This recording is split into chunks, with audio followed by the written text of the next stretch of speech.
Hello बच्चों, कैसे हो आप लोग। आई होप आप लोग अच्छे होंगे और मन लगा के पढ़ाई कर रहे होंगे। मेरा तबीयत खराब होने की वजह से मैं रेगुलर क्लासेस नहीं दे पा रहा था, बट मैं उम्मीद करता हूँ आगे से मैं आपको रेगुलर क्लासेस दे पाऊंगा।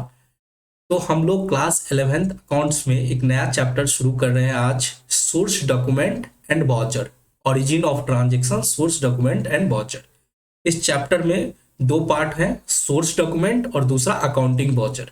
तो इसे हम दो पार्ट में पढ़ेंगे। आज हम लोग अकाउंटिंग में जो सोर्स डॉक्यूमेंट होते हैं उसको सीखने वाले हैं। तो चलो, बहुत ही इंटरेस्टिंग और ये बहुत ही प्रैक्टिकल रहने वाला है, क्योंकि देखो, सोर्स डॉक्यूमेंट एक ऐसा डॉक्यूमेंट होता है जिसके बेसिस पे क्या होता है, वाउचर्स तैयार होते हैं। यानी वाउचर्स में ये बताया जाता है कि किस अकाउंट को डेबिट करना है, किस अकाउंट को क्रेडिट करना है, और उस बेसिस पे क्या होता है, अकाउंटेंट जो होता है वो बुक्स ऑफ अकाउंट में जर्नल प्रिपेयर करता है। तो बहुत ही प्रैक्टिकल है, इसे हम लोग बहुत ही अच्छे तरीके से, बहुत ही मजेदार तरीके से सीखेंगे। तो चलो आज की क्लास को हम लोग शुरू करते हैं। चलो बच्चों, तो सबसे पहले हम लोग समझते हैं सोर्स डॉक्यूमेंट। सोर्स डॉक्यूमेंट क्या होता है, ठीक है।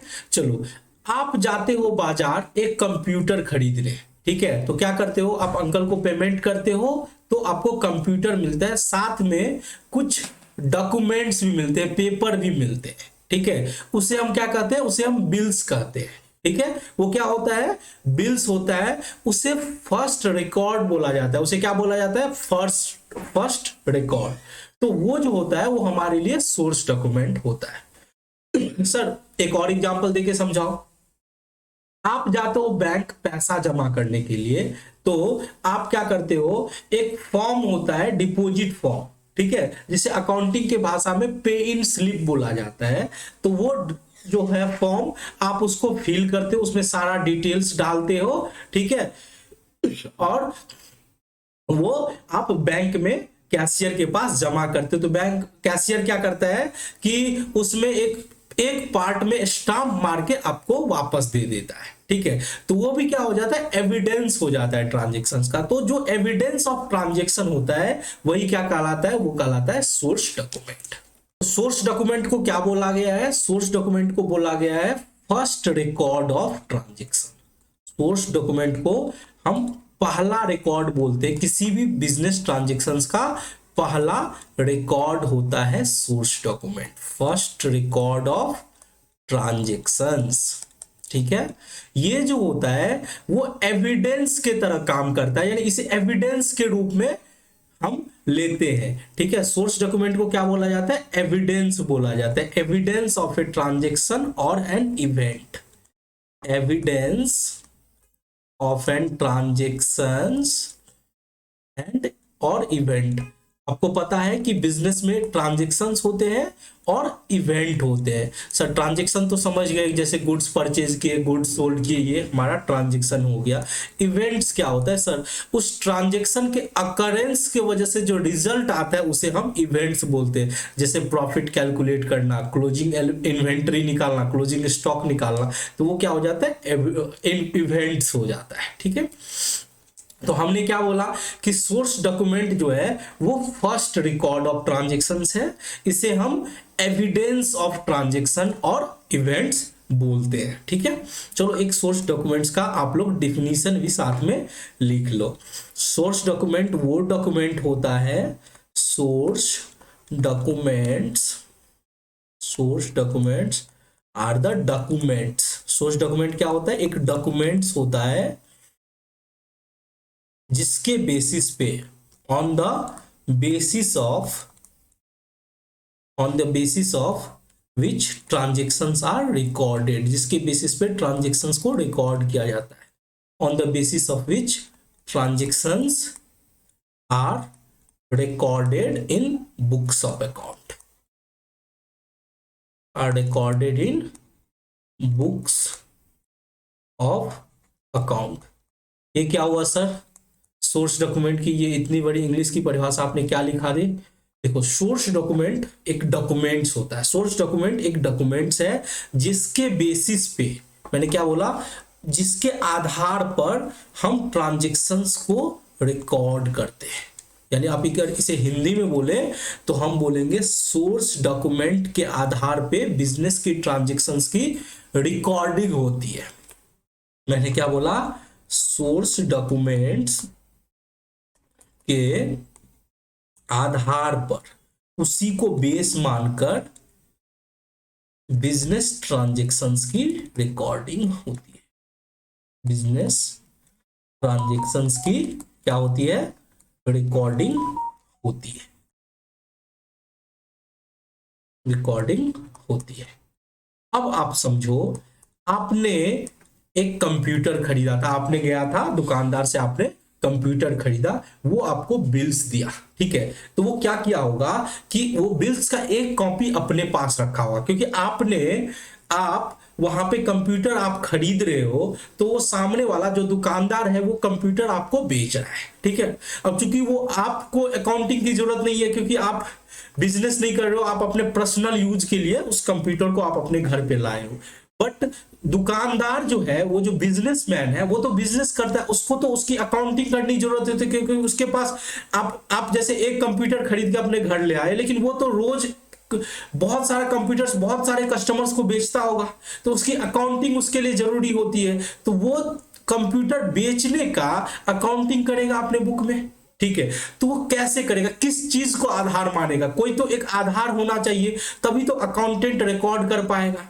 तो वो जो आधार होता है वही सोर्स डॉक्यूमेंट होता है। तो यहाँ पे वो कंप्यूटर बेच रहा है, तो वो आपको एक इनवॉइस यानी एक बिल्स आपको दिया होगा, और उस बिल के आधार पे, उस बिल में ये लिखा होगा कि कितना अमाउंट का सेल हुई है, किस डेट पे सेल हुई है, नगद हुई है या उधार हुई है, उधार हुई तो किसको बेचा गया, वो सारा डिटेल्स उस बिल में लिखा होगा। उस बिल को आधार मान के अकाउंटेंट क्या करेगा? वो सेल का एंट्री पोस्ट करेगा, ठीक है।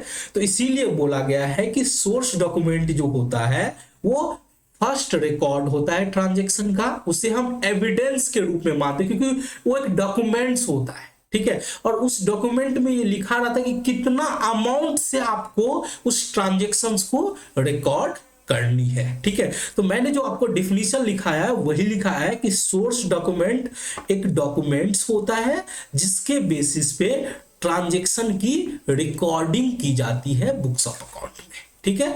तो अगर आपको बोले कोई कि किसके आधार पे तुम जर्नल एंट्री करोगे, यानी आपको अकाउंटेंट के रूप में हायर किया गया है और बोला जाएगा कि तुमको जर्नल एंट्री पोस्ट करनी है, ठीक है। तो आप बोलोगे साहब सोर्स डॉक्यूमेंट कहां से मिलेगा, यानी हमें सोर्स डॉक्यूमेंट चाहिए, उसी आधार पे हम जर्नल एंट्री पोस्ट कर सकते हैं, ठीक है। तो आपको सोर्स डॉक्यूमेंट अरेंज कराया जाएगा, यानी कोई भी सेल होगा तो बिल आपके पास आएगा, कोई भी खरीदारी होगी, परचेज होगी, तो बिल आपके पास एज एन अकाउंटेंट आएगा। किसी स्टाफ को सैलरी दिया जा रहा है तो उसके लिए पे स्लिप आपके पास आएगा, ठीक है। बैंक में पैसा जमा किया जा रहा है तो उसके लिए पे इन स्लिप भरा गया होगा, डिपॉजिट का जो पर्चा है वो भरा गया होगा, तो वो सब का सब आपके पास आएगा। यानी कि सारा डॉक्यूमेंट्स किसके पास आता है? वो अकाउंटेंट के पास आता है, और अकाउंटेंट उस आधार पे वाउचर तैयार करता है, ठीक है। तो मैंने क्या बोला, जो सोर्स डॉक्यूमेंट जो डॉक्यूमेंट्स होता है वो अकाउंटेंट के पास आता है, उस सोर्स डॉक्यूमेंट के आधार पे अकाउंटेंट क्या करता है? वाउचर तैयार किया जाता है, और वाउचर में ये वो क्लियरली मेंशन करता है कि किस अकाउंट को डेबिट करना है, किस अकाउंट को क्रेडिट करना है, उस आधार पे बुक्स ऑफ अकाउंट में जर्नल एंट्री पोस्ट किया जाता है, ठीक है। वाउचर हम लोग आगे पढ़ेंगे, अभी हम लोग सोर्स डॉक्यूमेंट पे फोकस करते हैं। तो सोर्स डॉक्यूमेंट हमने समझ लिया, फर्स्ट रिकॉर्ड होता है बिजनेस ट्रांजैक्शंस का, और वो ट्रांजैक्शन और इवेंट को का एविडेंस के रूप में रखा जाता है, ठीक है। और सोर्स डॉक्यूमेंट के आधार पे ही बुक्स ऑफ अकाउंट में ट्रांजैक्शन की रिकॉर्डिंग की जाती है, ठीक है। चलो अब हम लोग समझते हैं कि सर सोर्स डॉक्यूमेंट के कुछ एग्जांपल्स बता दो कि कितने टाइप के होते हैं। तो देखो एग्जांपल्स जो होते हैं सोर्स डॉक्यूमेंट के वो बहुत सारे होते हैं, जो इंपॉर्टेंट है आपके लिए और जो बिजनेस में डे टू डे बिजनेस में यूज होता है, हम लोग उसको डिस्कस करेंगे। Example of source document, source document के क्या क्या एग्जाम्पल्स होंगे, ठीक है। तो देखो सोर्स डॉक्यूमेंट में आपको सबसे पहले आएगा कैश मेमो। हम लोग एक एक करके डिटेल में डिस्कस करने वाले हैं, तो बिल्कुल भी नहीं घबराना है, आराम आराम से हम लोग सीखेंगे, ठीक है। कैश मेमो हो गया, इनवॉइस हो गया।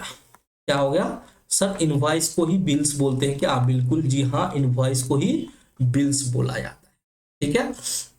इनवॉइस हो गया। रिसिप्ट होता है, कैश रिसिप्ट, जब पैसा आता है और जाता है उसके लिए एक रिसिप्ट दिया जाता है, ठीक है। फिर पैसा जब बैंक में जमा करते हो तो उसके लिए पे इन स्लिप इशू किया जाता है। हम लोग एक एक की चर्चा करने वाले हैं, ठीक है। बैंक में अगर किसी को पेमेंट करना है बैंक से तो आप चेक इशू कर देते हो, ठीक है। डेबिट नोट होता है, क्रेडिट नोट होता है, डेबिट नोट और क्रेडिट नोट, ठीक है। उसके बाद आप स्टाफ को सैलरी देते हो तो फिर सैलरी स्लिप इशू करते हो। क्या इशू करते हो सर? Salary slip. इसके अलावा भी हो सकता है बट इतना काफी है हम लोग को सीखने के लिए, ठीक है। जैसे मैंने बोला कैश मेमो, इनवॉइस हो गया, रिसिप्ट हो गया, पे इन स्लिप हो गया, चेक हो गया, डेबिट नोट हो गया, क्रेडिट नोट हो गया, सैलरी स्लिप हो गया। ये सब किसके एग्जाम्पल है सर? सोर्स डॉक्यूमेंट के एग्जाम्पल्स है, ठीक है। तो चलो हम लोग एक एक करके कंटिन्यू करते हैं। चलो बच्चों, अब बात करते हैं कैश मेमो की। तो कैश मेमो क्या होता है? एक सोर्स डॉक्यूमेंट होता है। क्या होता है सर? तो देखो, हम है एक सेलर, ठीक है। हम हमेशा जो है एक बिजनेसमैन के पॉइंट ऑफ व्यू से बात करेंगे, ठीक है। तो मेरा एक बिजनेस है जिसमें मैं क्या करता हूं? कंप्यूटर वगैरह बेचता हूं, ठीक है। तो मैं क्या हूं? सेलर, ठीक है। आप कौन हो सर? आप से मैं गुड्स खरीदूंगा, यानी मैं बायर हूं, ठीक है। यानी आप कौन हो? आप बायर हो, ठीक है। और मैं कौन हूं? मैं सेलर हूं, ठीक है। तो मैंने गुड्स आपको बेचा, गुड्स मतलब मैंने कंप्यूटर आपको बेचा। आपने कंप्यूटर किससे खरीदी? मेरे से खरीदी, ठीक है। तो मैं, लेकिन मैं बोला कि देखो हम उधार लेन देन नहीं करते हैं, आपको नगद में खरीदना होगा। यानी मैंने गुड्स सोल्ड किया कैश में। मैं क्या बोल रहा हूं? गुड्स सोल्ड किया कैश में, नगद में गुड्स खरीदा। यानी कि क्या हुआ कि सेलर ने, आप ऐसे बोल सकते हो कि सेलर ने बायर को, इसको, बायर कौन होता है? जो खरीदता है। तो आप बोल सकते हो सेलर ने बायर को नगद में गुड्स बेचा, ठीक है। किसमें बेचा? नगद में, यानी कैश में। कैश में बैंक भी आता है। सेलर ने बायर को नगद में क्या बेचा? गुड्स बेचा, ठीक है। Very good. तो आप पैसा दिए, बदले में मैं क्या दिया? कंप्यूटर दिया, यानी गुड्स दिया, ठीक है। तो वैसे चले जाओगे क्या? आपको कुछ बिल्स वगैरह नहीं चाहिए? बिल्कुल चाहिए। तो उस केस में मैंने आपको नगद में बेचा है, तो मुझे आपके नाम वगैरह से उतनी मतलब नहीं रहती है। तो मैं आपको कैश मेमो जो है इशू करूंगा। सेलर जो है बायर को क्या इशू करेगा सर? सेलर जो है इशू करेगा कैश मेमो। क्या इशू करेगा? Cash memo. इसे क्या बोलते हैं? Cash memo. जब नगद में लेन देन होता है तो क्या इशू किया जाता है सर? कैश मेमो इशू किया जाता है। किसको इशू किया जाता है सर? बायर को इशू किया जाता है। तो हमने क्या इशू किया? आपको कैश मेमो इशू किया। किसने इशू किया? सेलर ने बायर को इशू किया जब नगद में लेन देन होता है, ठीक है। क्या होता है? नगद में लेन देन। तो चलो इसको हम लोग समझने के लिए तो समझ लिए, अब हम लोग कुछ पॉइंट नोट कर लेते हैं। इसका आप भी साथ में नोट करते चलो। तो कैश मेमो कब प्रोवाइड किया जाता है? Cash memo is provided by seller. कौन देता है सर? सेलर देता है। Cash memo is provided by the seller. Cash memo किसके द्वारा दिया जाता है? सेलर के द्वारा दिया जाता है जब गुड्स नगद में बेचते हैं। when goods are sold for cash, when goods are sold for cash, जब नगद में गुड्स बेचा जाता है तो क्या होता है? कैश मेमो दिया जाता है सेलर को। कौन सेलर देता है? बायर को, ठीक है। तो आपको समझने के लिए हम यहां पे लिख सकते हैं कि जब भी बायर गुड्स खरीदता है, मैं क्या बोल रहा हूं? जब भी बायर गुड्स खरीदता है, भाई खरीदने वाले को तो बायर ही बोलेंगे। तो ये बोलता हूं कि जब भी बायर कैश में, और कैश मतलब हमेशा याद रखना अकाउंट्स के टर्म में कैश में बैंक भी आता है। ये जो आप फटाक से फोन पे कर देते हो, गूगल पे कर देते हो, पेटीएम कर देते हो, तो वो भी कैश के ही डिफिनेशन में आता है अकाउंट्स के टर्म में। तो जब भी मैं कैश बोलूं तो आप समझना कि सर बैंक भी बोल रहे हैं साथ में, ठीक है। तो मैं बोल रहा हूं जब भी बायर कैश में गुड्स खरीदता है, गुड्स परचेज करता है, जब भी बायर कैश में गुड्स परचेज करता है तो उसे क्या मिलता है, उसे कैश मेमो मिलता है, ठीक है। परचेज करता है तो उसे कैश मेमो मिलता है सेलर से, उसे क्या मिलता है, कैश मेमो मिलता है सेलर से, उसे कैश मेमो मिलता है सेलर से, ठीक है। क्लियर हो गया कि बायर जब भी नगद में गुड्स खरीदेगा तो उसे सेलर से क्या मिलेगा, सर उसे सेलर से कैश मेमो मिलेगा, उसे सेलर से क्या मिलेगा, कैश मेमो मिलेगा। तो हम ये बोल सकते हैं कि कैश मेमो एक एविडेंस है, कैश मेमो एक क्या है, एक एविडेंस है। किसके लिए, सर ये एविडेंस दोनों के लिए होगा। देखो जैसे मान के चलो आप भी बिजनेसमैन हो, ठीक है, मैं आप मेरे से क्या आप क्या किए, मैं होलसेलर कंप्यूटर बेचता हूँ, होलसेल में कंप्यूटर बेचता हूँ, और आप अपने छोटे अपने गांव में जो कस्टमर आता है, ठीक है, उसको आप बेचते हो। तो यानी आप क्या करते हो, शहर से कंप्यूटर स्टॉक में खरीद के लाते हो और रिटेल में कस्टमर को बेचते हो। तो आप भी बिजनेसमैन हो, मैं भी बिजनेसमैन हूँ। तो मैं कंप्यूटर आपको बेचा तो मैं सेल के लिए नगद में बेचा तो मैं कैश मेमो आपको दूंगा और साथ में एक कॉपी अपने पास भी रखूंगा। तो हम सेल के लिए मैंने कंप्यूटर आपको बेचा तो सेल के लिए उस कैश मेमो से मैं अकाउंटिंग, मेरा अकाउंटेंट जो है उस कैश मेमो को देख के अपने बुक में सेल रिकॉर्ड कर लेगा कि नगद में गुड्स बेचा, ठीक है। आप हमारे से कंप्यूटर खरीद के ले गए, आप भी बिजनेसमैन हो तो आपको भी अकाउंटिंग करने की जरूरत है। तो आप अपने अकाउंटेंट को दे दिए कि ये ले भाई, ये कैश मेमो है, मैं गुड्स खरीद के ला रहा हूं, कंप्यूटर खरीद के ला रहा हूं, तो इसकी अकाउंटिंग तू कर ले, ठीक है। तो वो अकाउंटेंट क्या करेगा, खरीदने की अकाउंटिंग करेगा। मेरा अकाउंटेंट क्या किया, बेचने का किया, और आप खरीद के ले गए तो आपका अकाउंटेंट क्या करेगा, खरीदने का। लेकिन वही कैश मेमो रहेगा, उसी कैश मेमो से आप खरीदने की अकाउंटिंग करोगे, मैं बेचने की अकाउंटिंग करोगी। तो कोई ऐसा नहीं कि अलग अलग आपके पास बिल्स आएंगे, एक ही कैश मेमो रहेगा। एक कॉपी मैं अपने पास रख लूंगा, एक कॉपी आपको दे दूंगा, ठीक है। तो मैंने क्या बोला, सर कैश मेमो एक एविडेंस है। कैश मेमो क्या है, एक एविडेंस है दोनों के लिए, सेलर के लिए भी और बायर के लिए भी। सेलर मैं हूं, मैंने आपको बेचा है, तो सेलर के लिए किस चीज का एविडेंस है, सर वो नगद में जो गुड्स सोल्ड किया है, for goods sold in cash, नगद में जो गुड्स बेचा है उसका प्रूफ है। For goods sold in cash, यानी मेरा अकाउंटेंट कैश सेल का एंट्री करेगा उस कैश मेमो से, ठीक है। और आपकी बात करो, यानी आप बायर थे तो आपका अकाउंटेंट किस चीज का एविडेंस मानेगा, वो सर खरीदने का मानेगा। For goods purchased in cash, for goods purchased in cash, ठीक है। तो हमने कैश मेमो अभी तक समझ लिया। कैश मेमो किस चीज के लिए इशू किया जाता है, सेलर के द्वारा इशू किया जाता है बायर को, जब नगद में गुड्स को बेचा जाता है। जब नगद में बेचा जाता है तब कैश मेमो इशू किया जाता है, ठीक है। चलो अब बात करते हैं कि कैश मेमो में क्या सब डिटेल्स होनी चाहिए। मैं क्या बोल रहा हूं, क्या सब डिटेल्स होनी चाहिए कैश मेमो में, आपके कैश मेमो में क्या सब लिखी रहनी चाहिए। तो सर कैश मेमो में सबसे पहली बात तो जो गुड्स बेचे हैं उसका डिटेल्स होना चाहिए, डिटेल्स ऑफ गुड्स सोल्ड, जो भी गुड्स बिका है उसके बारे में लिखा होना चाहिए, उसके बारे में डिस्क्रिप्शन होना चाहिए कि वो कौन सा गुड्स था, कंप्यूटर था, टीवी था, फ्रिज था, क्या था, ठीक है। तो सबसे पहली बात तो क्या होनी चाहिए, डिटेल्स होनी चाहिए गुड्स की। उसके बाद सर कितना क्वांटिटी में खरीदा गया वो भी आपको बताना पड़ेगा, कितना क्वांटिटी में खरीदा गया है, तो क्वांटिटी ऑफ गुड्स पता होना चाहिए आपको। कैश मेमो में क्वांटिटी भी लिखा होगा, ठीक है।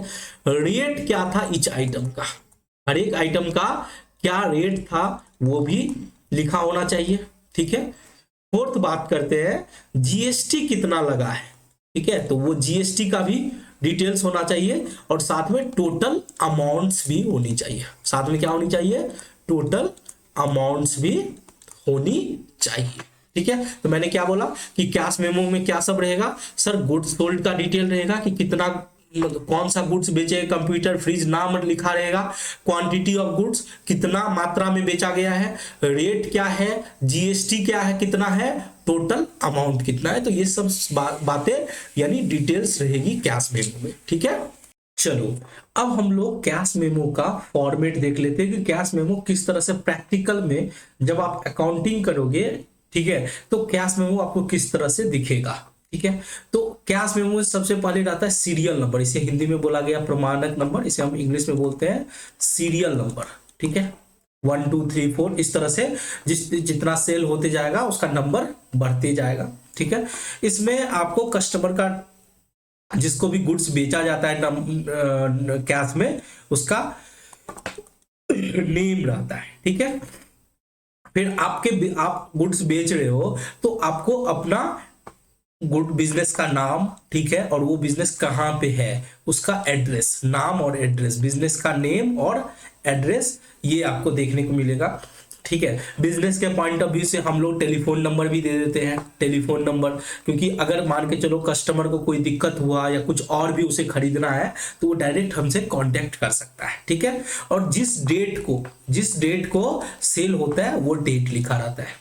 ठीक है, उसके बाद हमने बोला था क्वांटिटी की डिटेल्स, उसके बाद डिस्क्रिप्शन ऑफ गुड्स, यानी जो भी गुड्स बेचा जा रहा है, जैसे इसमें देखो साड़ी बेचा जा रहा है, धोती बेचा जा रहा है, शॉल बेचा जा रहा है, तो कितना साड़ी कितना बेचा गया, तो जैसे 20 साड़ी बेचा गया, 10 धोती बेचा गया, 5 शॉल बेचा गया, तो उसमें क्वांटिटी ऑफ गुड्स रहता है, डिटेल्स रहता है, यानी क्या है गुड्स का नाम क्या है, जैसे इसमें साड़ी है, धोती है, शॉल है, किस रेट पे बेचा जा रहा है, तो देखो साड़ी 200 के रेट पे बेचा जा रहा है, धोती 150 के रेट पे और शॉल 300 के रेट पे। तो क्या हुआ, अब यहाँ पे अमाउंट का कॉलम आता है, अमाउंट में क्या हो रहा है कि 20 इंटू 200 यानी 4000 हो गया, 10 इंटू 150 1500 और उसी तरह से 5 इंटू 300 1500 यानी टोटल हुआ 7000। ठीक है, अब जीएसटी भी लगेगा, तो जीएसटी जैसे देखो जीएसटी दो होते हैं, सेंट्रल ये सीजीएसटी और एसजीएसटी, तो इसे बोलते हैं central goods and service tax और एसजीएसटी होता है स्टेट गुड्स एंड सर्विस। तो उस हिसाब से 2.5% है, तो 7000 का 2.5% 175 जीएसटी यानी टोटल 350 का जीएसटी है। टोटल अमाउंट हो गया कितने का सर, 7350। तो ये 7350 का गुड्स बेचा गया है। ठीक है, तो इस तरह से कैश मेमो का फॉर्मेट रहता है। साथ में हम लोग कुछ टर्म एंड कंडीशन लगा देते हैं। ठीक है, टर्म एंड कंडीशन इसलिए लगा देते हैं कि ऐसा हो सकता है कि हम बोल देते हैं कि देखो भाई तुमको हम बेच रहे हैं, अगर तुमको कोई डैमेज नजर आता है या कुछ पसंद मान के चलो कुछ गड़बड़ी आता है तो अभी वापस कर दो, नहीं तो ऐसा है कि घर पे ले जाओ और बोलोगे कि वापस कर देंगे, तो ऐसा नहीं है, बेचे गए माल की वापसी नहीं होगी, यानी हम रिटर्न अलाउ नहीं करेंगे। ठीक है, वो सब अपनी अपनी कंपनी की अपनी अपनी पॉलिसी होगी, उस हिसाब से जो भी कंडीशन होगा वो कंडीशन देना होगा। बोला 10 दिनों के अंदर भुगतान होने की दशा में 5% कैश डिस्काउंट दिया जाएगा, यानी हम कैश मेमो दे रहे हैं और बोल रहे हैं अगर 10 दिन के अंदर पेमेंट कर देना है, 10 दिन के अंदर पेमेंट कर दोगे तो हमें 5% एक्स्ट्रा डिस्काउंट भी देंगे तुमको, यानी ये 7350 जो है ये 7000 है, इस पे 5% क्या करेंगे डिस्काउंट दे देंगे। ठीक है, रंग की कोई गारंटी नहीं है। ठीक है, रंग की कोई गारंटी नहीं है, यानी कि मैं ये बोल रहा हूँ कि साड़ी ले गए, बाद में आप बोलोगे 2 महीना के बाद आओगे कि सर आपके यहाँ से साड़ी ले गए, इसका कलर उड़ गया। ठीक है, तो मैं इस पहले ही बता देता हूँ कि आप मेरे यहाँ से कपड़ा खरीद रहे हो बट उसकी कलर की कोई गारंटी नहीं है कि वो कितना दिन चलेगा। ठीक है, तो वो कैश मेमो में अपना जो भी बिजनेसमैन होता है वो अपना टर्म एंड कंडीशन अपने हिसाब से डाल देता है। ठीक है, उसके बाद यहाँ पे क्या करेगा साइन करके दे देगा, जैसे मैं बिजनेसमैन हूं तो मैंने अपना साइन कर दिया और दे दिया। ठीक है, तो इस तरह से कैश मेमो का फॉर्मेट होता है। तो आई होप आपने समझ लिया कैश मेमो क्या होता है। सर कैश मेमो जो होता है वो सेलर इशू करता है बायर को जब नगद में गुड्स बेचते हैं, ठीक है। और कैश मेमो जो होता है परचेस जो करते हैं नगद में और गुड्स सोल्ड करते हैं नगद में, उसका एविडेंस माना जाता है। इसमें क्या क्या डिटेल्स होता है, गुड्स का डिटेल्स होता है, क्वांटिटी का डिटेल्स होता है, रेट होता है, जीएसटी होता है, टोटल अमाउंट होता है। बाकी अगर कोई टर्म एंड कंडीशन है तो वो सब भी आप कैश मेमो में डाल सकते हैं, ठीक है। चलो तो हम लोग कैश मेमो समझ गए। अब चलो बात करते हैं इनवॉइस की। सर इनवॉइस को ही बिल्स बोलते हैं क्या? हाँ, इनवॉइस को ही क्या बोला जाता है? बिल्स बोला जाता है। ये भी एक सोर्स डॉक्यूमेंट्स होता है। क्या होता है? सोर्स डॉक्यूमेंट होता है। तो जब सेलर, मैं क्या बोल रहा हूं, जब सेलर बायर को गुड्स उधार बेचता है, ठीक है। यहां पे क्या हो रहा है कि सेलर जो है गुड्स बेच रहा है बट यहां नगद नहीं बेच रहा है, यहां पे क्या हो रहा है, उधार बेचा जा रहा है। गुड्स सोल्ड ऑन क्रेडिट, इसे हम क्या बोलते हैं? Goods sold on credit. Goods sold on credit. यहां पे सेलर जो है बायर को नगद में नहीं बेच के क्या बोल रहा है, उधार बेच रहा है। मैं अगर इसको अच्छे से लिख दूं, सेलर ने क्या किया है, बायर को उधार बेच रहा है गुड्स। सेलर ने बायर को गुड्स उधार बेचा। गुड्स क्या बेचा? उधार बेचा। तो अगर उधार बेचता है तो उस केस में कैश मेमो इशू नहीं करेगा seller. Oh my God, cash memo issue नहीं करेगा तो क्या करेगा सेलर?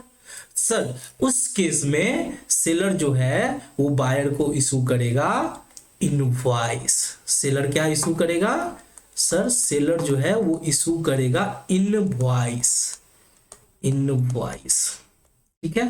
वो क्या इशू करेगा? इनवॉइस इशू करेगा बायर को, ठीक है। सर इनवॉइस को ही बिल्स बोलते हैं क्या? बिल्कुल, इनवॉइस को ही हम क्या बोलते हैं? बिल्स, ठीक है। तो यहां पे क्या हो रहा है, उधार बेचा जा रहा है। उधार में, ठीक है, उस उधार में क्या होता है, देखो नगद बेचे तो उसमें उतना डिटेल्स की जरूरत नहीं होती है, लेकिन उधार में क्या होता है, थोड़ा डिटेल्स बढ़ जाता है, पार्टी के बारे में थोड़ा जानकारी बढ़ जाती है, क्योंकि हम किसी को उधार बेच रहे हैं, समझ रहे हैं, वो पैसा अभी नहीं देगा, फ्यूचर में देगा, तो उसके बारे में थोड़ा डिटेल्स बढ़ जाता है, तो उसे हम इनवॉइस के नाम से जानते हैं। क्या जानते हैं सर? उसे हम बोलते हैं इनवॉइस। तो चलो थोड़ा बहुत इनवॉइस के बारे में हम लोग लिख लेते हैं। इनवॉइस, इनवॉइस को ही हम क्या बोलते हैं सर? इनवॉइस को हम लोग बिल्स बोलते हैं। तो इनवॉइस जो होता है एक डॉक्यूमेंट्स होता है।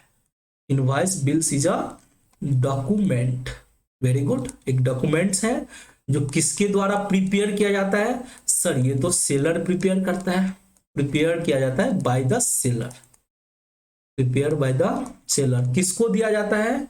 सर बायर को दिया जाता है। प्रिपेयर बाय द सेलर कब? जब गुड्स को उधार में बेचा जाता है। When goods are sold on credit. When goods are sold on credit, जब हम उधार बेचते हैं, ठीक है, तो उधार बेचते हैं तो सेलर जो होता है वो बायर को क्या इशू करता है? इनवॉइस इशू करता है, ठीक है सर। वेरी गुड, कोई बात नहीं। दूसरा पॉइंट, इसमें क्या होता है कि सेलर जो इनवॉइस इशू करता है तो एक डुप्लीकेट कॉपी अपने पास रख लेता है। अब वहां भी आपने देखा था क्या होता है कि हम जैसे गुड्स बेचे, मान के चलो हमने आपको कंप्यूटर बेचा उधार में, तो एक इनवॉइस तो आपको दे दिया, आपके साथ चला जाएगा, आपका अकाउंटेंट जो है उसे परचेज बुक कर लेगा, ठीक है। बट मेरा अकाउंटेंट भी तो बुक करेगा सेल, वो किस बेसिस पे बुक करेगा? तो सर वो जो इनवॉइस आपने ओरिजिनल इनवॉइस दिया उसका एक डुप्लीकेट कॉपी यानी उसका एक प्रिंट आउट अपने अकाउंटेंट को भी तो दे दो, जिससे वो सेल रिकॉर्ड कर सकता है। तो कभी भी जो होता है इनवॉइस की दो कॉपी, यानी जितने भी बिल्स मैं चर्चा करूंगा उसका दो कॉपी बनता है। एक ओरिजिनल कॉपी जो होता है बायर को दे दिया जाता है, और जो उसका एक डुप्लीकेट कॉपी होता है वो अपने पास रखा जाता है सेल को रिकॉर्ड करने के लिए। तो मैं यहां पे इसको लिखा देता हूं कि ओरिजिनल इनवॉइस, ओरिजिनल बोलो और डुप्लीकेट बोलो दोनों सेम ही होता है, फिर भी हम लोग हमेशा बोलते हैं कि ओरिजिनल इनवॉइस जो होता है परचेजर को दिया जाता है, सेंड किया जाता है टू परचेजर, यानी सेंड टू बायर, बायर को सेल करते हैं, एंड डुप्लीकेट कॉपी अपने पास रखते हैं सेल को रिकॉर्ड करने के लिए। And duplicate copy of invoice kept bye seller, and duplicate copy is kept by seller to record the sale, kept by seller to record sale, यानी सेल को record करने के लिए बुक्स में हम एक डुप्लीकेट कॉपी अपने पास भी रखते हैं। वेरी गुड, ठीक है, समझ में आ गया सर। अब बात करते हैं कि ये इनवॉइस और बिल्स जो होता है वो किसके किसके लिए एविडेंस होता है। तो सर ये तो समझ में आ गया कि ये इनवॉइस और बिल्स बायर के लिए भी एविडेंस होगा और सेलर के लिए भी एविडेंस होगा। वेरी गुड, इनवॉइस जिसे हम बिल्स भी बोलते हैं, ब्रैकेट में बिल्स लिख देता हूं। इनवॉइस इज एन एविडेंस, ये एक एविडेंस है। ये क्या है, एक एविडेंस है। किस चीज के लिए सर? सबसे पहले एविडेंस होता है बायर के लिए। ये बायर के लिए एविडेंस है कि वो उधार जो खरीद के गया है उसको रिकॉर्ड करेगा। और purchase of goods on credit, जो उधार खरीदा है। और बायर, तो बायर के लिए किस चीज के लिए है सर एविडेंस? ये उधार जो खरीद के जा रहा है तो उसका अकाउंटेंट जो है इसी एविडेंस की बेसिस पे, यानी इस इनवॉइस के बेसिस पे रिकॉर्ड करेगा for purchase of goods on credit. ठीक है, चलो अब बात कर लेते हैं सेलर के पॉइंट ऑफ व्यू से। तो सेलर का जो अकाउंटेंट होगा वो उधार जो बेचा है उसकी रिकॉर्डिंग करेगी इस इनवॉइस से। For sale of goods on credit, for sale of goods on credit, जो उधार बेचा है, ठीक है, उसकी रिकॉर्डिंग करेगा। यानी दोनों के लिए ये एविडेंस होता है। ठीक है, चलो अब इसके बारे में थोड़ा और डिटेल कर लेते हैं कि इनवॉइस में क्या क्या डिटेल्स देनी होती है। डिटेल्स क्या होता है इनवॉइस का? इनवॉइस में आपको क्या सब देखने को मिलेगा? डिटेल्स क्या होगा इनवॉइस का? तो सर इनवॉइस में क्या होगा सर? पार्टी का नाम होगा, नेम ऑफ द पार्टी। ये बहुत इंपॉर्टेंट है सर, क्योंकि उधार बेच रहे हैं तो पार्टी का नाम होना जरूरी है। ये पार्टी कौन? जिसको उधार बेच रहे हैं, जिसको उधार बेचे हैं, जिसको उधार बेचे, तो पार्टी का नाम। फिर दूसरा सर डिटेल्स, दूसरा क्या होगा? गुड्स जो आप बेचे हो उसका डिटेल्स। डिस्क्रिप्शन आप बोल सकते हो, डिस्क्रिप्शन ऑफ गुड्स हो। अब डिस्क्रिप्शन में ही आ जाता है कि कितना गुड्स बेचे हो, उसका क्वांटिटी क्या है, रेट क्या है, तो वो सब चीज आ जाएगा इसमें। डिस्क्रिप्शन ऑफ गुड्स सोल्ड, यानी क्या बेचे हैं उसका डिटेल। मैं क्या बोल रहा हूं? क्या बेचे हैं उसका डिटेल, क्या बेचे हैं उसका डिटेल्स इसमें रहेगा। क्या बेचे हैं उसका डिटेल्स। ठीक है, चलो उसके बाद सर क्या रहेगा? सर अमाउंट कितना कितना का सेल किए हैं वो भी तो रहना जरूरी है। Amounts of sale, amounts of sale, ठीक है, जीएसटी रेट वगैरह सब कुछ उसमें रहेगा, जीएसटी रेट। ठीक है, चलो तो ये सब चीजें आपको इनवॉइस में देखने को मिलेगा। ठीक है, चलो अब हम लोग इनवॉइस का फॉर्मेट भी देख लेते हैं फटाफट। अब देखो बाबू, ये है इनवॉइस का फॉर्मेट। ठीक है, इसे बोलते हैं, ये होता है इनवॉइस है। इनवॉइस का आपके पास फॉर्मेट दिया हुआ है। तो सबसे पहले सर जो भी इनवॉइस होगा उसमें जो सेलर होगा उसका डिटेल होगा, उसका बिजनेस। जैसे हमारा डीलक्स ज्वेलरी का बिजनेस है तो deluxe jewellery MG road Agra, यानी हमने नाम और पता दोनों दे दिया अपने बिजनेस का। उसके बाद यहाँ पे हम टेलीफोन नंबर भी दे सकते हैं, क्योंकि टेलीफोन नंबर से क्या होता है कि हमारे कस्टमर को मान के चलो आगे भी अगर सेल की जरूरत होगी, उसे कुछ पूछताछ करना है तो वो फोन करके भी हमसे पूछ सकता है। ठीक है, उसके बाद नंबर पड़ता है, सीरियल नंबर हमेशा इनवॉइस का होता है। फिर हम कस्टमर का नाम लिखते हैं, कस्टमर का नाम लिखते हैं और साथ में एड्रेस भी लिख लेते हैं, क्योंकि हम उधार बेच रहे हैं तो नाम और पता दोनों जरूरी है। ठीक है, उसके बाद डिस्क्रिप्शन ऑफ गुड्स, क्या बेच रहे हैं? तो जैसे रिंग बेच रहे हैं, अंगूठी बेच रहे हैं गोल्ड का, 2 अंगूठी बेच रहे हैं, 10 ग्राम वेट भी लिख लिए और कितना रेट है उस रेट के हिसाब से हमने अमाउंट ले लिया। उस पे जीएसटी क्या है, सीजीएसटी, एसजीएसटी हमने डाल दिया, और कुछ डिलीवरी चार्ज वगैरह भी अगर हमको डालना है तो वो भी हम ऐड कर दिया, टोटल लिख लिए।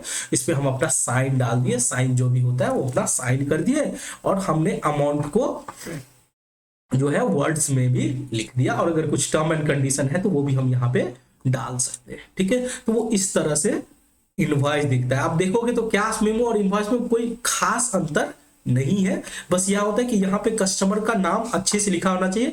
कैश मेमो में अगर मान के चलो कस्टमर का नाम इधर से उधर भी हो गया तो चलेगा, बट कभी भी इनवॉइस में गड़बड़ी नहीं होना चाहिए, क्योंकि ये गुड्स जो है उधार बेचा जा रहा है, तो कस्टमर का डिटेल्स अच्छे से होना इसमें जरूरी है। ठीक है।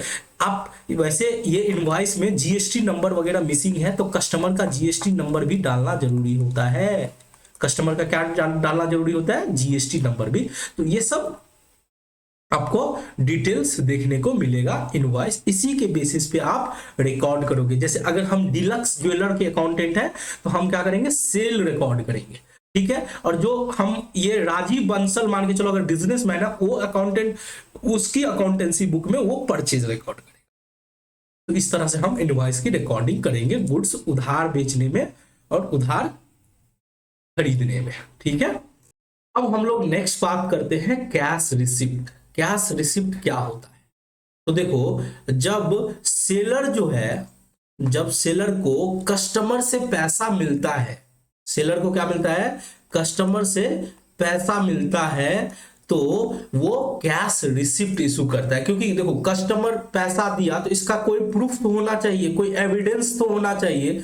तो उसके लिए क्या करता है? सेलर जो होता है वो कस्टमर को एक रिसिप्ट इशू करता है, उसे ही हम कैश रिसिप्ट बोलते हैं। तो मैंने क्या बोला कि सेलर को कैश रिसिप्ट होता है किससे? कस्टमर से। सर कैश का मतलब क्या हुआ? कैश भी हो सकता है, बैंक में भी पैसा आ सकता है, कोई चेक रिसिप्ट हो गया, कोई फंड ट्रांसफर हो गया। याद रखना, जब भी मैं कैश बोलता हूं तो कैश में बैंक भी आता है। तो मैंने क्या बोला? कस्टमर से पैसा मिला सेलर को, ठीक है, वो कैश के फॉर्म में हो सकता है, चेक के फॉर्म में हो सकता है, फंड ट्रांसफर के फॉर्म में हो सकता है। यानी आप बोल सकते हो कैश और बैंक कुछ भी रिसीव्ड करता है, कैश और बैंक कुछ भी रिसीव्ड करता है कस्टमर से। तो कस्टमर को तो एक प्रूफ देना पड़ेगा ना कि आपने पैसा दे दिया। ऐसा हो सकता है कि अगर हम प्रूफ नहीं दे, ठीक है, फिर क्या होता है बाद में वापस हम डिमांड कर सकते हैं। तो कस्टमर के पॉइंट ऑफ व्यू से, सेफ्टी के पॉइंट ऑफ व्यू से एक एविडेंस होना जरूरी है।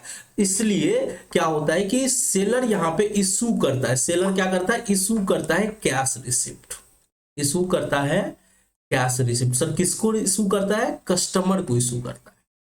क्या किसको इशू करता है? कस्टमर को इशू करता है। तो यही जो कैश रिसिप्ट होता है वो एक एविडेंस होता है कैश और बैंक के ट्रांजैक्शन के लिए। चलो हम लोग इसमें कुछ की पॉइंट नोट कर लेते हैं।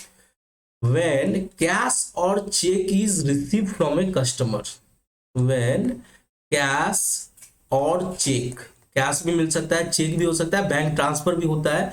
तो जब कैश और चेक जो है कस्टमर से रिसीव्ड होता है, रिसीव्ड फ्रॉम कस्टमर, उस केस में क्या होता है? सेलर जो होता है वो एक रिसिप्ट इशू करती है फ्रॉम कस्टमर। तो क्या होता है? A receipt is issued, a receipt is issued by the seller. इसके द्वारा किया जाता है, सेलर के द्वारा इशू किया जाता है फॉर द अमाउंट रिसीव, जितना पैसा उसको मिला है, जितना वो अमाउंट रिसीव किया है, उसके लिए वो एक रिसिप्ट जो होता है वो इशू कर देता है। तो मैंने क्या बोला कि जब भी कैश और चेक रिसीव किया जाता है कस्टमर से, तो उस केस में क्या होता है? एक रिसिप्ट जो होता है इशू किया जाता है किसके द्वारा? सेलर के द्वारा। जितना अमाउंट मिला है उतना का एक रिसिप्ट जो है इशू कर दिया जाता है कस्टमर को। ठीक है। चलो, अब इसमें भी वही कहानी है कि एक कॉपी जो ओरिजिनल कॉपी होता है वो कस्टमर को दे दिया जाता है और एक कॉपी खुद के पास रख दिया जाता है। ठीक है। तो मैंने क्या बोला? Original copy of receipt, original copy of receipt, जो ओरिजिनल कॉपी होता है रिसिप्ट का वो किसको देते हैं? कस्टमर को। Is given to customer. Original copy हम कस्टमर को दे देते हैं और एक डुप्लीकेट कॉपी अपने पास रख लेते हैं। And duplicate copy and a duplicate copy is kept by the seller, ये हम जो सेलर है वो अपने पास रख लेते हैं, is kept bye the seller. इसलिए क्योंकि वो सेलर भी तो रिकॉर्ड करेगा ना transaction, for record the transactions को रिकॉर्ड करने के लिए एक कॉपी अपने पास रख लेते हैं। अब जरा सोचो कि जब सेलर रिसिप्ट इशू करता है तो सेलर क्या रिकॉर्ड करेगा कि हमें पैसा मिल गया कस्टमर से, यानी वो कैश रिसिप्ट का जो है एविडेंस माना जाएगा। रिसिप्ट जो है कैश रिसिप्ट जो है वो कैश रिसीव का एविडेंस माना जाएगा। बट कस्टमर के पॉइंट ऑफ व्यू से सोचो, अगर वो कस्टमर भी कोई बिजनेस करता हो और उसको भी अगर अकाउंटिंग करनी है तो उस केस में वो क्या होगा, तो सर वो तो पेमेंट किया है तो उसके लिए पेमेंट का एविडेंस माना जाएगा। यानी सेलर के लिए रिसिप्ट का एविडेंस है, ठीक है, और कस्टमर के लिए क्या है, पेमेंट का एविडेंस है। तो हम ये भी पॉइंट अपने नोट कर लेंगे कि कैश रिसिप्ट किस चीज के लिए एविडेंस माना जाता है। तो कैश रिसिप्ट जो होता है वो एक एविडेंस होता है, इज एन एविडेंस। किस चीज के लिए, तो सर दोनों के लिए होता है, एक सेलर के लिए दूसरा बायर के लिए। तो अगर कस्टमर के लिए बोले, यानी जो बायर है, कस्टमर ही बायर है जो पैसा पेमेंट कर रहा है, तो कस्टमर के लिए होता है पेमेंट जो वो किया है उसका evidence, for payment made, payment किया है उसका एविडेंस। सर ये जो सेलर है उसके लिए क्या होगा, तो वो तो रिसीव किया है ना बाबू, उसको रिसीव्ड का एविडेंस माना जाएगा फॉर कैश और बैंक जो भी है रिसीव्ड। ठीक है, क्लियर हो गया कि ये जो कैश रिसिप्ट होता है वो किस चीज के लिए एविडेंस होता है, कस्टमर के लिए भी एविडेंस होता है कि उसने पेमेंट किया, और सेलर के लिए भी एविडेंस होता है कि उसने रिसीव किया। अब हम लोग बात कर लेते हैं कि डिटेल्स क्या क्या होना चाहिए कैश रिसिप्ट में। डिटेल्स क्या क्या होनी चाहिए कैश रिसिप्ट में। तो देखो कैश रिसिप्ट में डिटेल्स सबसे पहले तो ये होना चाहिए कि किस डेट पे पेमेंट हुआ है, डेट ऑफ पेमेंट, जिस डेट पे पेमेंट हुआ है वो डेट लिखी होनी चाहिए। दूसरा, किस पार्टी ने, यानी नेम ऑफ कस्टमर होना चाहिए, नेम ऑफ कस्टमर जिससे पैसा मिला है, आप ये भी बोल सकते हो नेम ऑफ कस्टमर, यानी जिससे पैसा मिला है उसकी नाम होनी चाहिए, जिससे पैसा मिला है। ठीक है, ये होनी चाहिए। अब कितना पैसा आया है वो भी होनी चाहिए, अमाउंट, अमाउंट कितना रिसीव किए हैं वो टोटल होनी चाहिए, अमाउंट रिसीव्ड। ठीक है,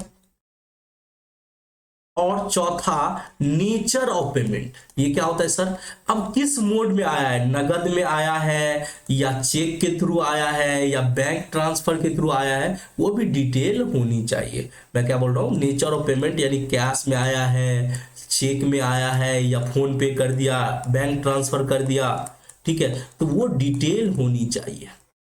bank transfer, nature of payment क्या होनी चाहिए, वो होनी चाहिए। साथ में आप बोल सकते हो सिग्नेचर भी होनी चाहिए, सिग्नेचर भी होनी चाहिए। ठीक है, कि पेमेंट हो गया। सिग्नेचर किसका होगा सर, सेलर का सिग्नेचर होगा, ऑब्वियस है, क्योंकि वही पैसा, जो पैसा रिसीव करेगा उसका सिग्नेचर होना चाहिए। वो किससे रिसीव किया है, डेट क्या होगा, कितना अमाउंट होगा, नेचर ऑफ पेमेंट क्या होगा, सिग्नेचर। चलो, तो अब हम लोग बात करते हैं कि आपका जो कैश रिसिप्ट होता है वो कैसा दिखता है, उसका स्पेसिमेन यानी उसका फॉर्मेट कैसा होता है।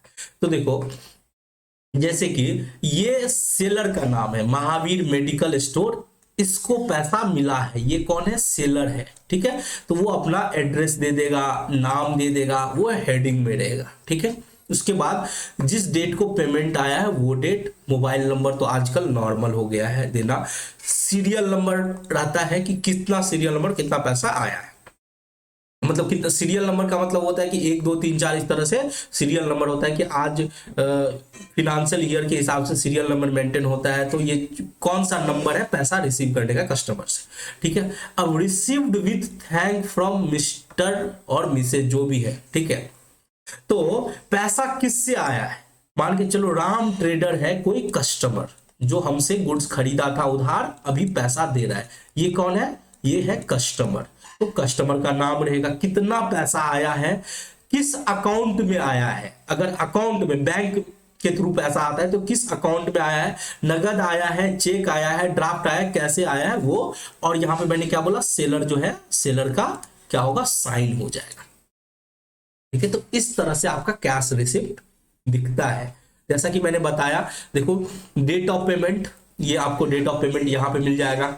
उसके बाद मैंने क्या बोला, नेम ऑफ पार्टी, कस्टमर का नाम, तो देखो कस्टमर का नाम आपको यहां दिख रहा है। ठीक है, फिर मैंने बोला कितना अमाउंट रिसीव किए, तो ये देखो ये अमाउंट कितना रिसीव किए वो। Nature of payment, nature of payment cash, cheque, यानी अकाउंट में आ रहा है तो अकाउंट का डिटेल, चेक का नंबर, ये सब। फिर सेलर का साइन। तो ये फॉर्मेट होता है कैश रिसिप्ट का। चलो अब हम लोग बात करते हैं पे इन स्लिप क्या होता है। तो देखो जब आप बैंक जाते हो पैसा जमा करने के लिए, ठीक है, तो आपको एक स्लिप दिया जाता है कि जाओ इसे फिल करके आओ। ठीक है, तो आप बैंक, वो बैंक में ही स्लिप अवेलेबल रहता है, उसे डिपॉजिट स्लिप, जमा पर्ची बोलते हैं। ठीक है, तो आप उसमें क्या करते हो, सारा डिटेल्स की किस अकाउंट में पैसा जमा होता है, कितना जमा करना है, वो सारा डिटेल्स फिल करते हो। ठीक है, और वो कैशियर को आप देते हो, और कैशियर क्या करता है, उसमें से एक हिस्सा, एक छोटा हिस्सा पे क्या करता है, वो अपना स्टाम्प मार देता है, वो आपको दे देता है। ठीक है, तो वो जो जमा पर्ची है, उसी को हम क्या बोलते हैं, पे इन स्लिप। ये जो होता है वो सोर्स डॉक्यूमेंट होता है। वो क्या होता है, सोर्स डॉक्यूमेंट। तो मैंने क्या बोला कि एज ए कस्टमर आप बैंक जाते हो। कहां जाते हो सर, बैंक जाते हैं कस्टमर। बैंक जाता है किस चीज के लिए, पैसा जमा करने के लिए। कस्टमर कहां जाता है, बैंक, पैसा जमा करने के लिए, डिपॉजिट करने के लिए।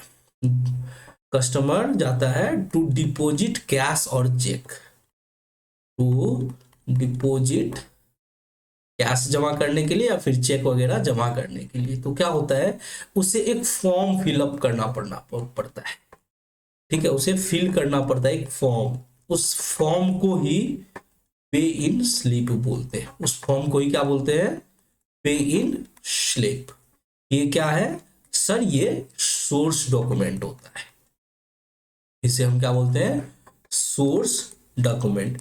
तो हमने पैसा जमा किया उसका ये एविडेंस है। हमने पैसा जमा किया उसका ये एविडेंस है। ठीक है, तो आप इसे लिख सकते हो कि पे इन स्लिप क्या होता है, एक डॉक्यूमेंट होता है। पे इन स्लिप इज अ डॉक्यूमेंट,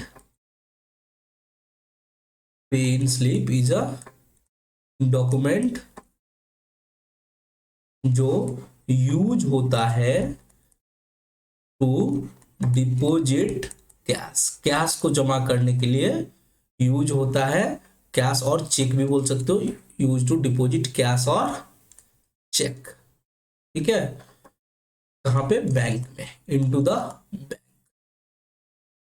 मैंने क्या बोला कि पे इन स्लिप क्या होता है, एक डॉक्यूमेंट होता है जो पैसा जमा करने में या चेक को जमा करने में बैंक में वो डॉक्यूमेंट यूज होता है। ठीक है, अब सोचो कि पे इन स्लिप किस किस के लिए एविडेंस है। मैं अगर बोलूं कि पे इन स्लिप एक एविडेंस है, कस्टमर के लिए भी और बैंक के लिए भी, इज एन एविडेंस ऑफ। एक तो कस्टमर के लिए क्या है कि कस्टमर को एक पे इन स्लिप का एक पार्ट जो होता है, काउंटर फोलियो जिसे बोलते हैं, ठीक है, वो कस्टमर को दे दिया जाता है।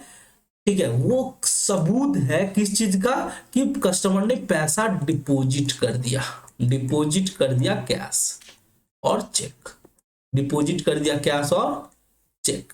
ठीक है, अब बात करते हैं बैंक के लिए क्या एविडेंस होता है। तो बैंक के लिए एविडेंस होता है कि उसने कैश और चेक रिसीव किया है।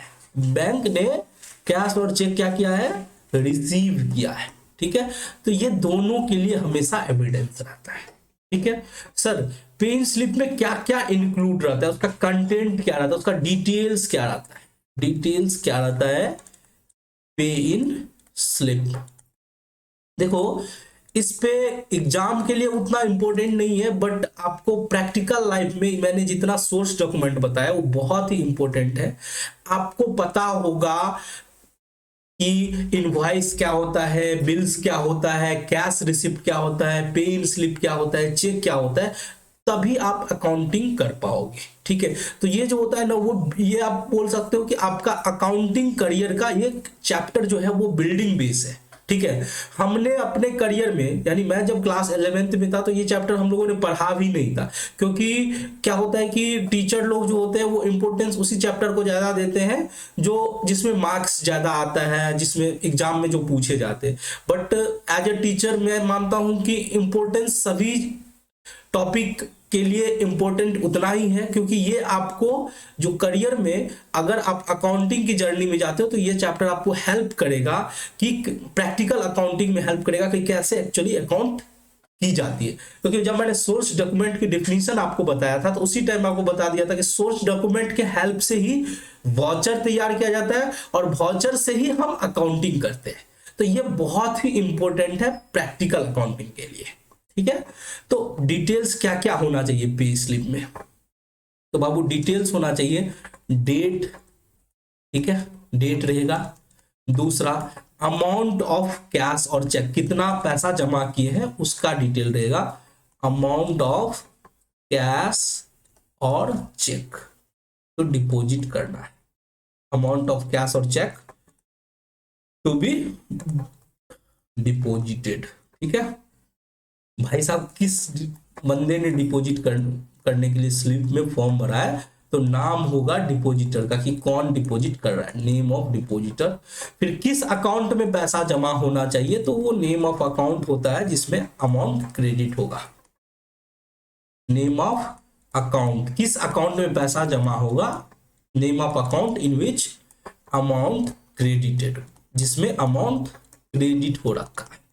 ठीक है, तो उसमें उस अकाउंट्स का डिटेल जाता है। तो ये चार चीज जनरली पे इन स्लिप में होता है, डेट, कितना अमाउंट और कैश और चेक जमा कर रहे हैं, नाम कौन डिपॉजिटर जो है जमा करता है, ठीक है, और अकाउंट्स का नाम जिसमें अमाउंट जमा हो रखा है।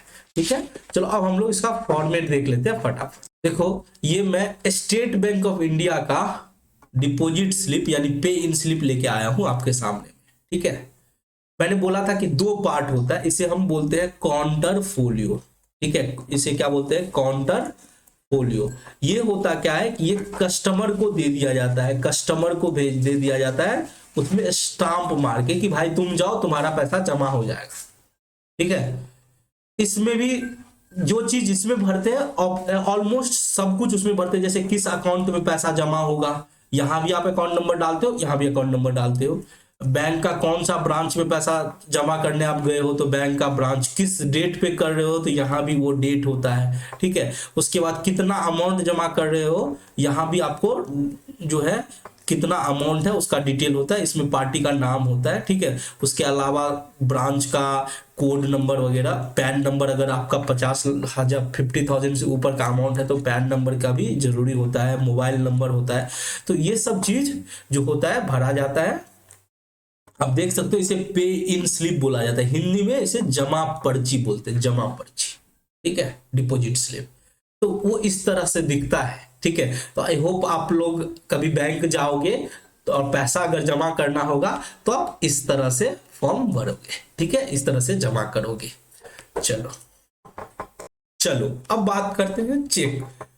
चेक क्या होता है, आप लोगों ने कभी ना कभी नाम तो सुना होगा चेक का। ठीक है, कि चेक काट के दे दो उसे। ठीक है, तो जब भी पेमेंट करना होता है, मान के चलो किसी पार्टी को पेमेंट करना होता है तो हम क्या करते हैं, चेक इशू कर देते हैं। यानी कि मान के चलो हमें 10,000 रुपया किसी वेंडर को पेमेंट करना है तो हम क्या करते हैं, 10,000 का एक चेक वेंडर के नाम पे देते हैं, यानी उसका नाम लिख देते हैं कि तुम भाई 10,000 रुपया लेके तुमको जो है चेक तुमको दे दिए, तुम जाओ बैंक से इसे क्या करना, विड्रॉ कर लेना, वो तुम्हारे अकाउंट में पैसा जमा कर देगा। तो क्या होता है कि मैंने चेक इशू कर दिया वेंडर के नाम पे, तो वेंडर क्या होता है, बैंक में जाता है और वो चेक जमा करता है और उस पे उसका नाम लिखा रहता है। तो क्या होता है, बैंक वाले क्या करते हैं, उसके नाम पे जो अकाउंट एसोसिएट होता है उस अकाउंट में वो पैसा क्या करता है, जमा कर देता है। एक होता है बियरर चेक। ठीक है, मैंने जो बोला, ठीक है, एक होता है क्रॉस चेक, एक होता है बियरर चेक। तो बियरर चेक क्या होता है, वो पैसा निकालने का भी काम होता है। जैसे कि देखो बहुत लोग जो पहले जो होता था उतना एटीएम अवेलेबल नहीं रहता था, तो कैश निकालने के लिए बैंक जाना पड़ता था, ठीक है। तो वहां पे क्या होता है कि आप अपने नाम पे जो है ना एक चेक काट लिए कि मुझे 50,000 निकालना है, बियरर चेक, और गए किसी व्यक्ति को दे दिए कि भाई जाओ पैसा निकाल के लेके आ जाओ। तो वो बैंक में गया, चूंकि उस पर किसी का नाम नहीं लिखा था तो वो बियरर चेक था, कि अगर वो ऐसा चेक में रिस्क होता है कि अगर वो चेक खो गया तो कोई भी बंदा जाके आपका आपने जो चेक काटा है उस चेक से पैसा निकाल सकता है, क्योंकि उस पर किसी का नाम नहीं लिखा हुआ है। तो वो होता है बियरर चेक, यानी जो लेके जा रहा है वो उसका है, उसको बैंक पैसा दे देगी। यानी आप बैंक को एक इंस्ट्रक्शन दे रहे हो लिख के कि भाई जो भी ये चेक ले जाएगा उसको तुम पेमेंट कर देना। और क्रॉस चेक होता है जिसमें आप नाम लिख देते हो कि किसी को मत पेमेंट करना, उस व्यक्ति को उसके अकाउंट में जमा करना, ठीक है। तो चेक भी अलग अलग टाइप के होते हैं। तो सर चेक क्या होता है, चेक एक इंस्ट्रक्शन होता है जो बैंक को दिया जाता है कि आप इतना अमाउंट पे करोगे, ठीक है। तो कभी कभी चेक पैसा निकालने का भी काम आता है कि आप चेक जमा किए, आपको बैंक गए, आप कैश लेके आ गए। और होता है चेक ऐसा भी होता है कि जिसमें इंस्ट्रक्शन होता है कि अकाउंट में पे करना है, आपको हाथ में कैश, काउंटर पे आपको कैश नहीं मिलेगा, ये अकाउंट में जमा कर दिया जाएगा। तो उस तरह के भी चेक होते हैं, ठीक है। तो चलो हम लोग चेक के बारे में कुछ पॉइंट नोट कर लेते हैं कि चेक क्या होता है। चेक एक ऑर्डर होता है, cheque is an order, a cheque is an order in writing, लिखित में होता है। ये किस तरह का ऑर्डर होता है, लिखित में होता है, ठीक है। जो किसके ऊपर ये ऑर्डर होता है, सर ये बैंक के ऊपर होता है, ड्रॉन अपॉन अ बैंक। ये ऑर्डर बैंक के ऊपर दिया जाता है, drawn upon a bank to pay a specified some, to pay a specified सम, एक निश्चित अमाउंट पे करने के लिए, to pay a specified sum to the bearer, to the bearer। किसको, बियरर को। बियरर कौन होता है, जो लेके जाता है उस चेक को, टू द बियरर।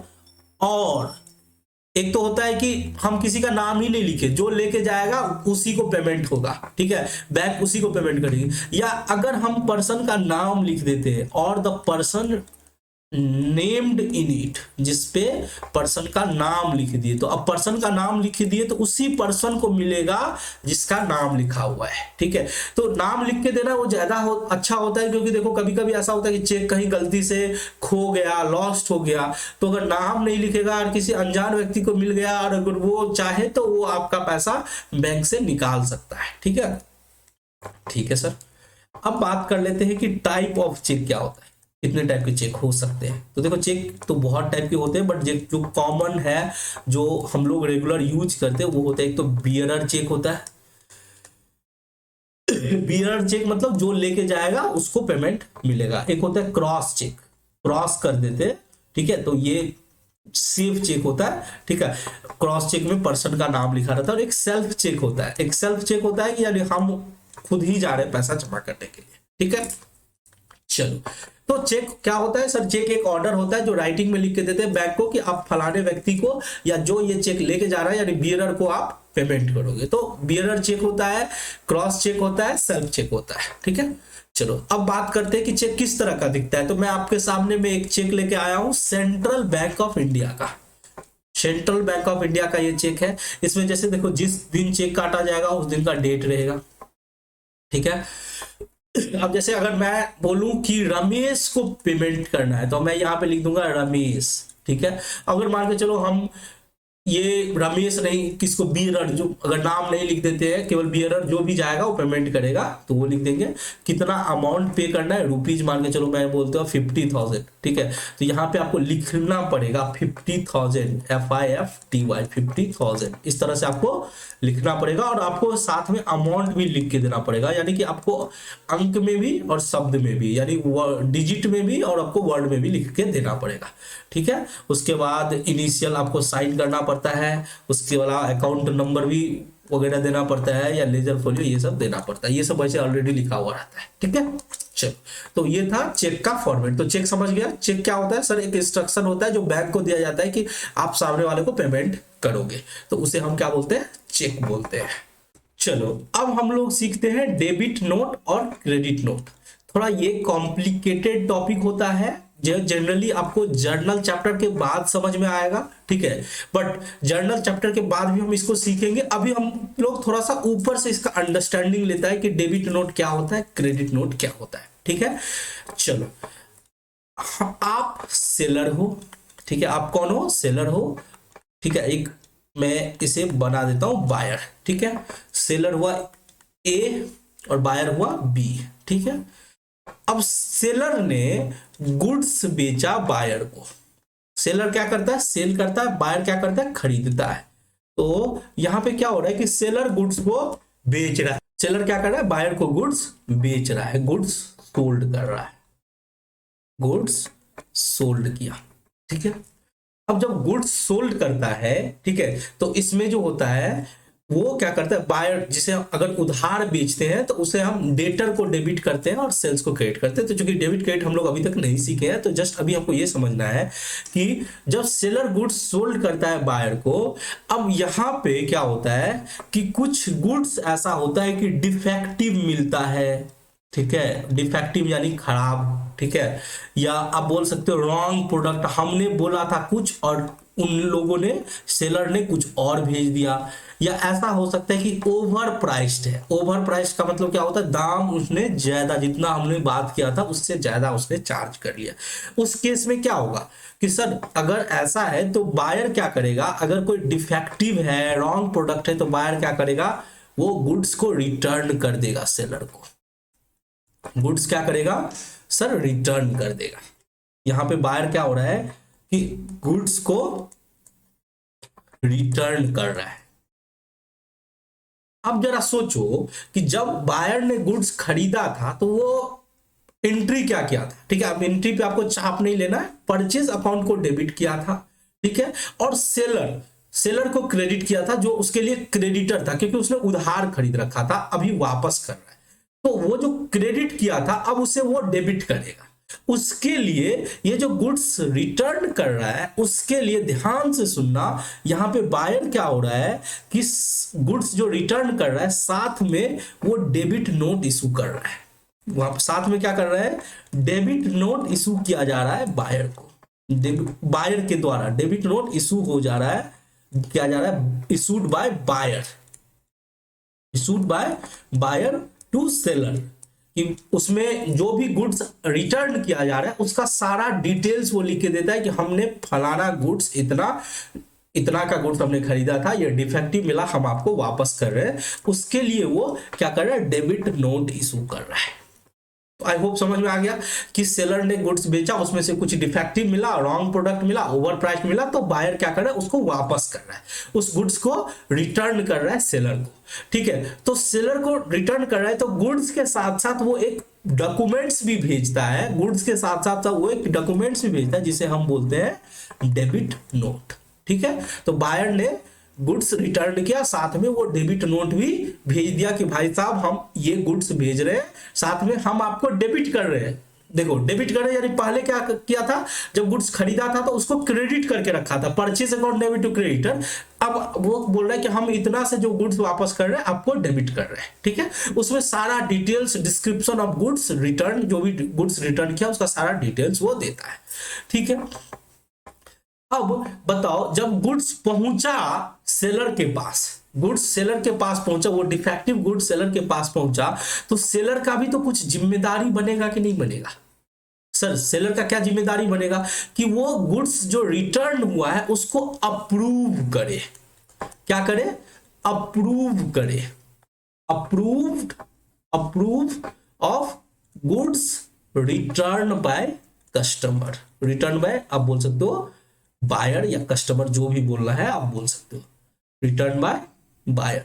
तो यानी बायर ने जो गुड्स रिटर्न किया उसे वो अप्रूव करेगा। अप्रूव करेगा मतलब वो एक डॉक्यूमेंट्स भेज देगा बायर को कि ठीक है तुमने वापस कर दिया, मैं उसे अप्रूव करता हूं, मेरे पास वो डिफेक्टिव गुड्स पहुंच चुका है, तो अब तुम्हारे अकाउंट्स को जो हम डेबिट कर रखे थे, डेटर टू सेल्स कर रखे थे, अब तुम्हारे अकाउंट्स को हम क्रेडिट कर देंगे। तो साथ में एक डॉक्यूमेंट्स भी भेजेगा। अब यहां पे सेलर एक डॉक्यूमेंट्स भेज रहा है, किसको? बायर को। किसको भेज रहा है? बायर को। वो डॉक्यूमेंट्स जो होता है बाबू, उस डॉक्यूमेंट्स को बोलते हैं क्रेडिट नोट। सर आप तो मुझे कंफ्यूज कर दिए, समझ में नहीं आया। अब देखो यहां पे मैं थोड़ा सा डिटेल में लिख देता हूं कि क्रेडिट नोट ये इशू किया जा रहा है। इशू किया जा रहा है किसके द्वारा? इशू किया जा रहा है सेलर के द्वारा। इशू किया जा रहा है सेलर के द्वारा टू बायर। किस चीज के लिए? To approve the return. To approve the return of goods. देखो मैं सेलर हूं और आप बायर हो, आपको गुड्स डिफेक्ट मिला, आपने वापस कर दिया, साथ में एक डेबिट नोट भी भेज दिया कि सर इस डेबिट नोट में सारा डिटेल्स है कि हम कौन सा गुड्स आपको वापस कर रहे हैं।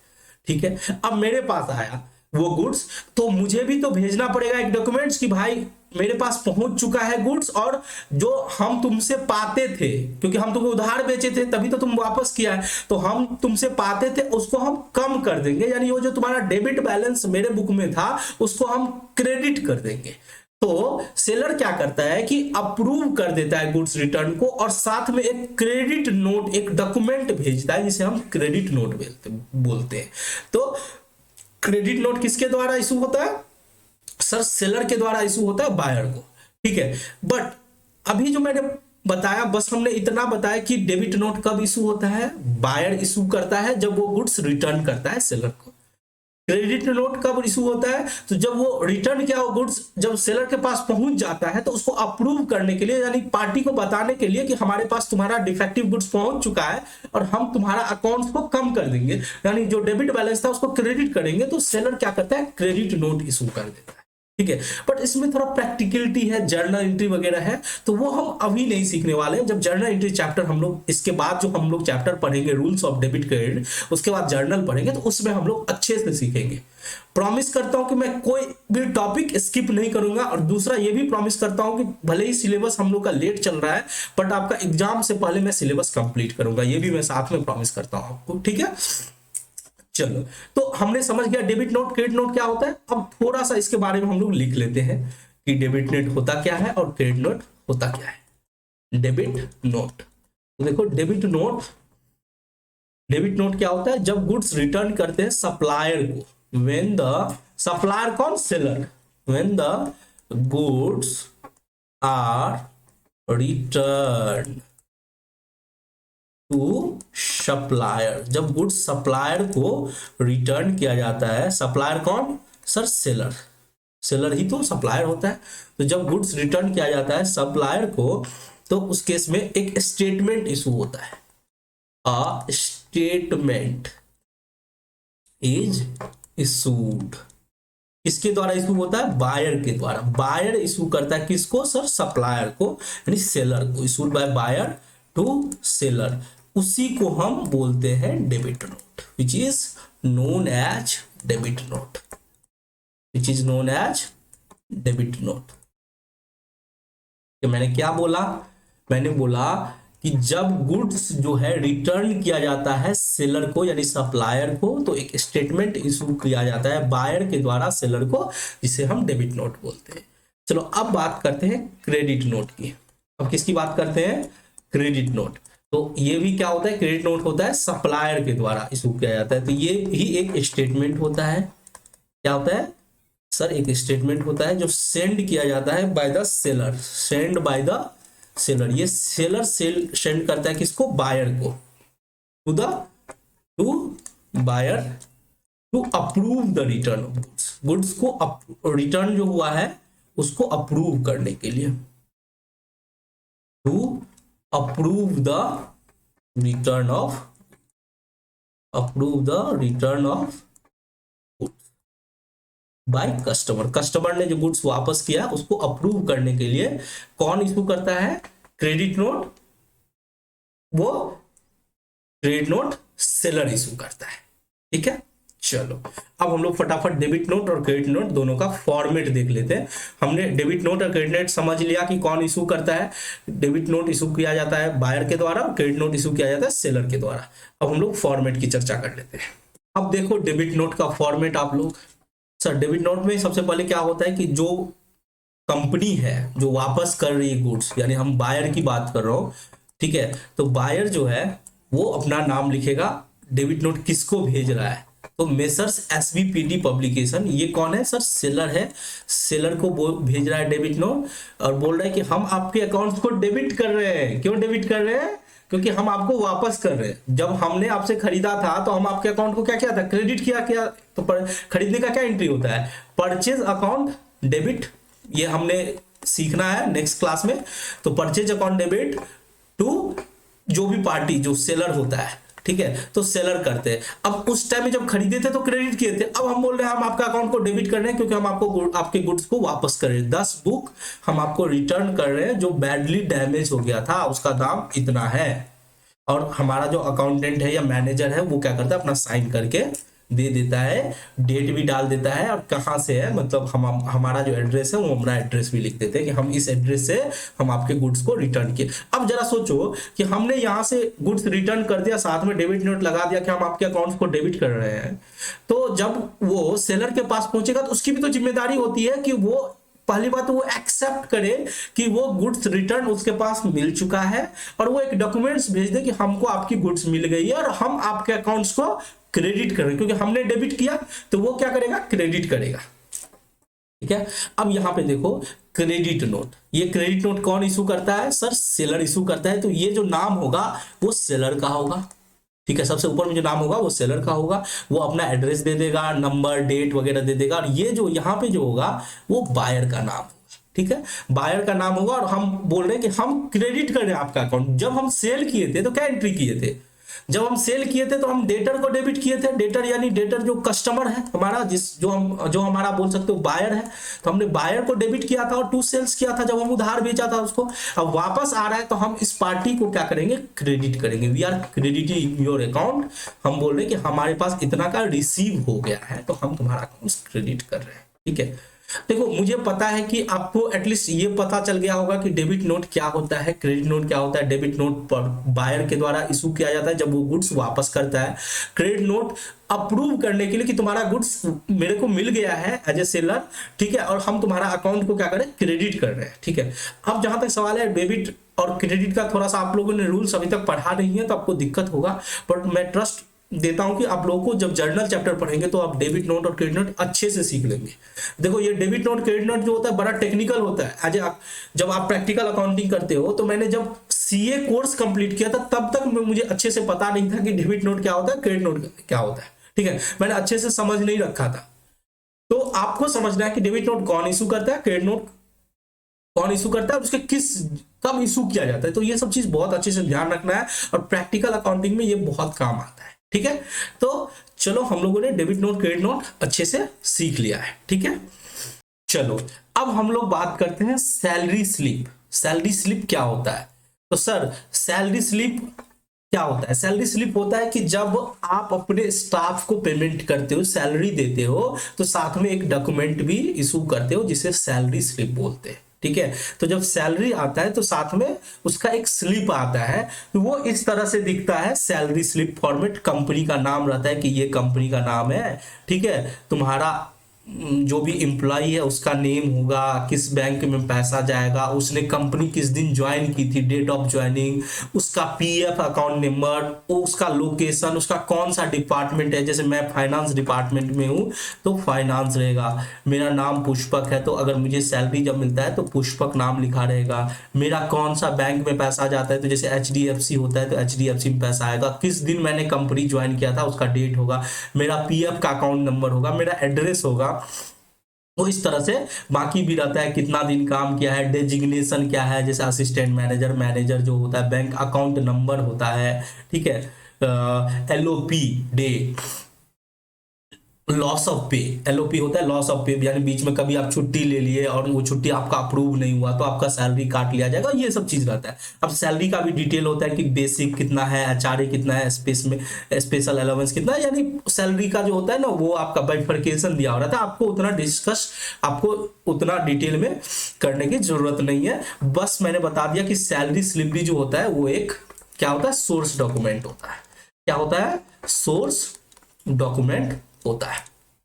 ठीक है, तो हमने सारा सोर्स डॉक्यूमेंट कवर करा दिया। क्या इसके अलावा भी सोर्स डॉक्यूमेंट हो सकते हैं? हाँ बिल्कुल हो सकते हैं, बट वो जनरली प्रैक्टिकली उसके यूज नहीं है। ठीक है, प्रैक्टिकली आपको यही सब देखने को मिलेगा। मैंने क्या क्या आपको बताया, मैंने बताया सबसे पहले मैंने शुरुआत किया था कि रिसिप्ट क्या होता है, इनवॉइस क्या होता है, बिल्स क्या होता है, पे इन स्लिप क्या होता है, ठीक है, डेबिट नोट क्या होता है, क्रेडिट नोट क्या होता है, चेक क्या होता है, ये सब चीज हम लोगों ने सीखा। ठीक है, चलो तो हमने आज के क्लास में सोर्स डॉक्यूमेंट कंप्लीट कर दिया। ठीक है, अब नेक्स्ट क्लास में हम लोग क्या करेंगे, देखो मैंने आज बताया था कि आज जो अपना चैप्टर शुरू हुआ था वो था ओरिजिन ऑफ बुक्स, जिसमें सोर्स डॉक्यूमेंट एंड वाउचर था। ठीक है, तो आज हमने सोर्स डॉक्यूमेंट कंप्लीट कर दिया। नेक्स्ट क्लास में हम लोग वाउचर बनाना सीखेंगे, वाउचर क्या होता है, ठीक है, अकाउंटिंग वाउचर कैसे बनाया जाता है, वो कितने टाइप के होते हैं, तो वो नेक्स्ट क्लास में सीख लेंगे। इसके बाद यानी ये जो चैप्टर है वो 2 क्लास में होगा, आज का क्लास और नेक्स्ट क्लास में आपका वाउचर पढ़ा के हम लोग इस चैप्टर को खत्म कर लेंगे। ठीक है, नेक्स्ट क्लास, उसके बाद हम लोगों को स्टार्ट करना है rules of debit and credit का चैप्टर, उसके बाद हम लोग जर्नल चैप्टर शुरू करेंगे। तो आई होप आप लोग को क्लास अच्छे से समझ में आ गया होगा। अगर कोई डाउट है, कोई कमेंट है, ठीक है, कोई सुझाव है, तो आप कमेंट सेक्शन में दे सकते हैं। मुझसे बात करना हो तो वो भी आप कमेंट्स में दे सकते हैं। हम लोग, मैंने अपना व्हाट्सएप नंबर दिया, उससे आप हमें क्वेश्चन भी पूछ सकते हैं। ठीक है, फिर मिलते हैं नेक्स्ट क्लास में, तब तक के लिए जय हिंद।